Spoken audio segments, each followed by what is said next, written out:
I don't mind. I'm not one of those women where I care about what he does. I'm girlfriend number 2, or her man is my man and her man. No, no, no, stop. Dedication, preservation, take a look inside, do your salvation, do every good work, it takes patience, like a butterfly, transformation. What is up, guys? Sophie here, and I'm back with another video. If you are new to my channel, then don't forget to subscribe and don't forget to like this video. What we're gonna be talking about today is why this polyamorous relationship crap, it don't work. Okay, and the reason why we know that is because y'all know I'm about to take some stuff from the Bible, because that's where I teach, and to me it just makes so much sense, because people like to go and back quote the Bible as to why we need to be with other women. Solomon had multiple wives, David had multiple wives. Now, all right, okay, so let's talk about this. Let's talk about where all these wives got these people, right? And why I am telling you that God never intended for it to be so. Never make the mistake in thinking that because things are in the Bible that means that God is telling us that we should do it. Sometimes there are things in the Bible specifically because God is telling us that if we follow this way of being, then it's going to be very detrimental to us. And he uses these biblical figures, who oftentimes are great men of God, to show us how you can run down your life by making the same mistakes that these people made. Just because they're a man of God and God chose them don't mean that they're perfect. And I feel that many of the men gave into their lust and their ravenous women ways, and that was the ultimate downfall of them. First, let's get into Solomon, because I feel like that was the biggest downfall. I have a video where I talked about Solomon and how he was consumed with lust and how that actually ruined his blessing, because that's exactly what happened. Solomon had a great blessing simply because he was the son of David. God decided to bless him because that's what God does. He blesses generations. And then God gave Solomon a test to say, hey, what can I give you? I'll give you anything. Solomon didn't ask for money, but he asked for wisdom to help God's people. God gave him that, and he gave him money, all of which ruined him, because then he got a whole bunch of wives. He got a whole bunch of concubines that made him worship all these pagan idols, because he was trying, because that's what it is. When you marry, you got to try to please your wife. So first of all, you get with somebody who's unequally yoked, because none of these women were women of Israel. I mean, some of them might have been, but most of them wasn't, because most of them caused him to leave idolatry, because that's when a man is trying to appease multiple women, then he's going to have to come up out of his character, because, oh, this woman wants this woman wants that. We even see that with Jacob, Rachel, and Leah, which I have a video on, and I'm going to post it down below, where Rachel and Leah were sisters, and they had a large bit of contention because of Jacob. Jacob could not love Rachel and Leah the same, because he loved Rachel more, which made Leah very depressed. And because Leah was trying to earn her husband's love, Leah and Rachel were always up in arms or going against people, and even that led to their kids. You know, Rachel's, like, literally Leah's children sold Rachel's children into slavery, because that is where the multiple women and all this having kids with everybody and being with everybody and sharing your love with everybody will get you. It really will. Nothing has changed, guys. So now when we go back to Solomon, Solomon's horrorness, I don't even know how to explain it, his horroring ways was so bad that God was just like, and mind you, this was after God. Solomon was the richest king in all of this. His whole legacy was ruined because God decided to leave him because of all these women who pulled him away from God. So anytime you insert anything else into your life, right? Because if I'm a monogamous person, I only have to worry about one person. But if I have all these people in my life, I have to worry about a whole bunch of people. That's less time I have to worry about myself, and that's less time I have to worry about what God is telling me to do if I'm trying to appease all these women, or in Solomon's case, build all these freaking temples and idols and all this stuff, pissing God off. And he's not, and then God is telling him, like, you're pissing me off, and he's doing it anyway because you are trying to appease all of these people, and now your attention is being taken away from God because you are consumed with lust, because that is what's going to happen when you with a whole bunch of women. At that point, Solomon had like hundreds and thousands of women running around. You can't love all of them. You're just in it because you want to bang all of them and lust. But see, that's the thing, because now you have been distracted from your primary goal and your primary purpose in life, which in his case was to be the king of Israel, and you have been overwhelmed with all of these other women, and now God is pissed off, and now you have lost your entire blessing because of this nonsense and this plural crap women that you have going on, right? The second is David. David was a man after God's own heart. The major sin that David had was when he was looking at Bathsheba on the roof. He lusted after her. He brought her over to have sex with her, got her pregnant.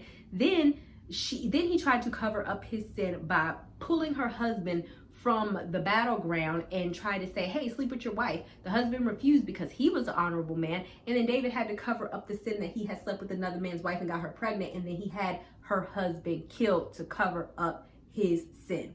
So do you see? Because mind you, David already had a whole bunch of wives at this point. If he just would have stuck with them, none of this would have happened. That Bathsheba wouldn't have got pregnant and you wouldn't have had to kill her husband, right? And then the second thing to all of this is that because David had so many wives and people and kids, and I have a video on this about Tamar, is that one, his son from one woman raped his daughter from another one, which ultimately he couldn't, because like I said, when your attention is divided, you can't manage all these people. He didn't know what to do with Tamar in that situation, so he just let it be. Then Tamar's brother came to kill his other son and led to this war, and then after that war was over and David's sons got killed, Amnon and Absalom, then they had another war between his other sons who was trying to fight for the crown, and all these women and all these sons were from two different women. Do you see? Do you see what I'm talking about? And I know y'all are like, what does this have to do with today? Okay, but if I'm a man and I'm sitting up there with all these women having babies with all these different women, then how is he paying child support? How is the inheritance? That's just like David. The kid's like, how are inheritance? Where is my money? Where is my crown? I'm confused with all these people, David. I can't, what? And it's like, yeah, David was rich, and yeah, David could take care of them in his case. And nowadays, most men can't probably take care of all these children, but it still caused jealousy among the kids. It caused probably contention among the wife because all of the wives wanted their kids to be king. And ultimately, it caused for many of his sons to hate him. And because they didn't feel protected. Tamar didn't feel protected by her father after she got raped. And Tamar's brother didn't feel that his father had done enough. And then that's what caused the brother to go kill the other brother. All of this is dysfunction, guys. Don't think just because the Bible is telling us something to not do this. Because when we add too many people in the mix, and people nowadays especially, we have a good habit of doing that. Adding too many people into the mix and then wondering why crap is going awry in our life.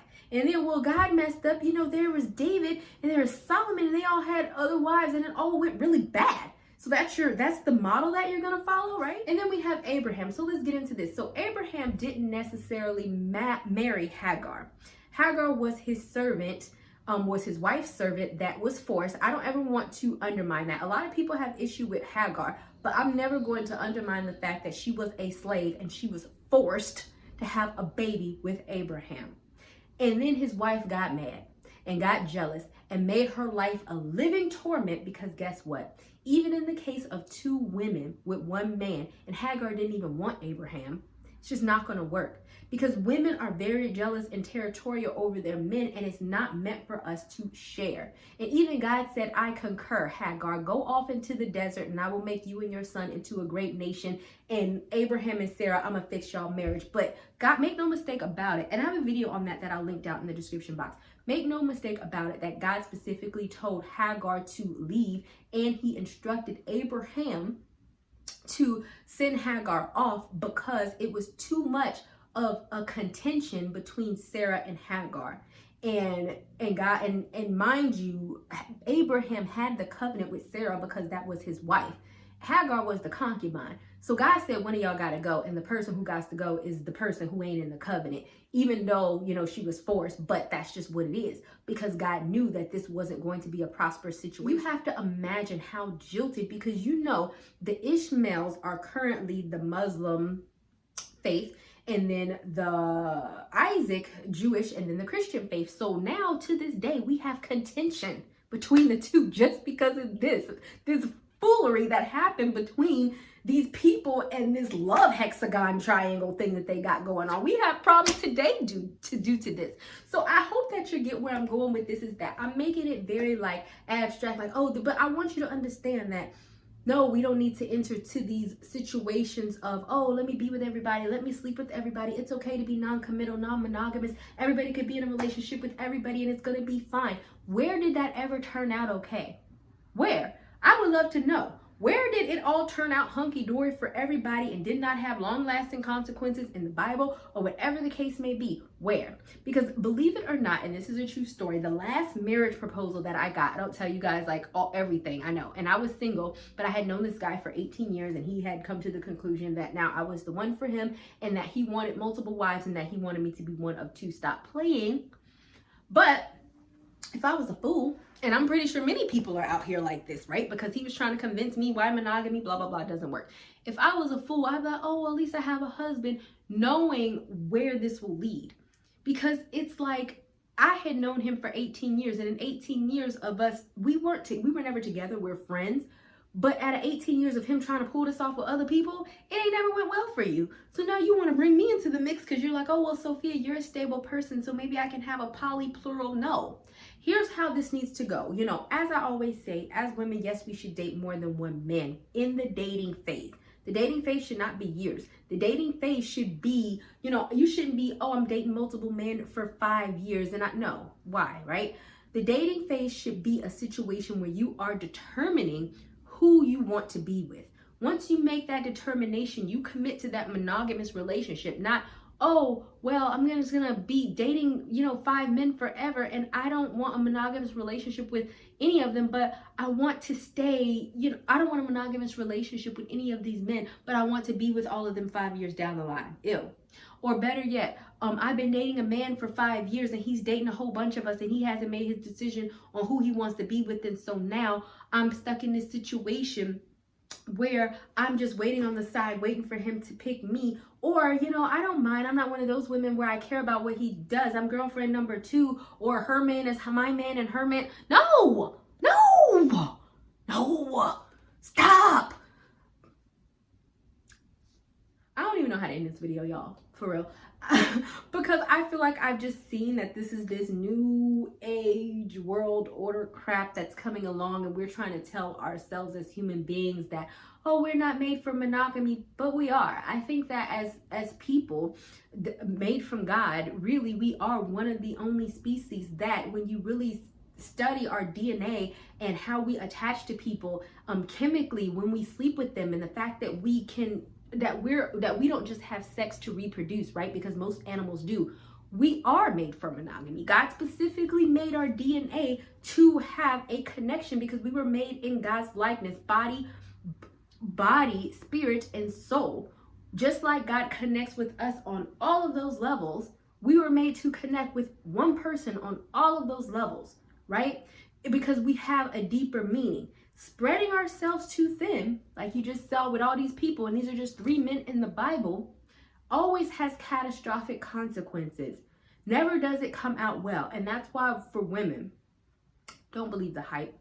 Don't get into this, I'm competing for a man. And don't believe that, oh, a man is not sure about me and he says he blah, blah, blah. So now I'm going to enter to this situation where everybody up in there and I'm one of 7 women and he's the one screwing all of us and getting all of his cake and eat it too. We have to have boundaries and we have to start protecting ourselves, and no longer can we continuously say, oh, because he did this, or oh, because he is this way, now this has affected me. Because sometimes we also have to take responsibility for the things that we put ourselves in and the consequences that we get by putting ourselves into situations or polyamorous relationships because we don't want to be single, fighting with the other woman and all this nonsense, wondering and trying to say, oh, well, all this free love crap, and you're not happy internally. Stop fooling yourself. You're not. So that's all I wanted to come on here and say. Hope that it made a whole bunch of sense, and I will see and talk to you guys another day, another time. Bye, y'all. Not ready for the show to end? It doesn't have to. You can head over to my site where you can read hundreds of articles. And also you can feel free to shop my store where I have all of my products for sale. And last but not least, for even more video content, feel free to visit my YouTube channel where I talk about a wide array of content. Thank you guys so much for tuning in, and until next time, stay blessed.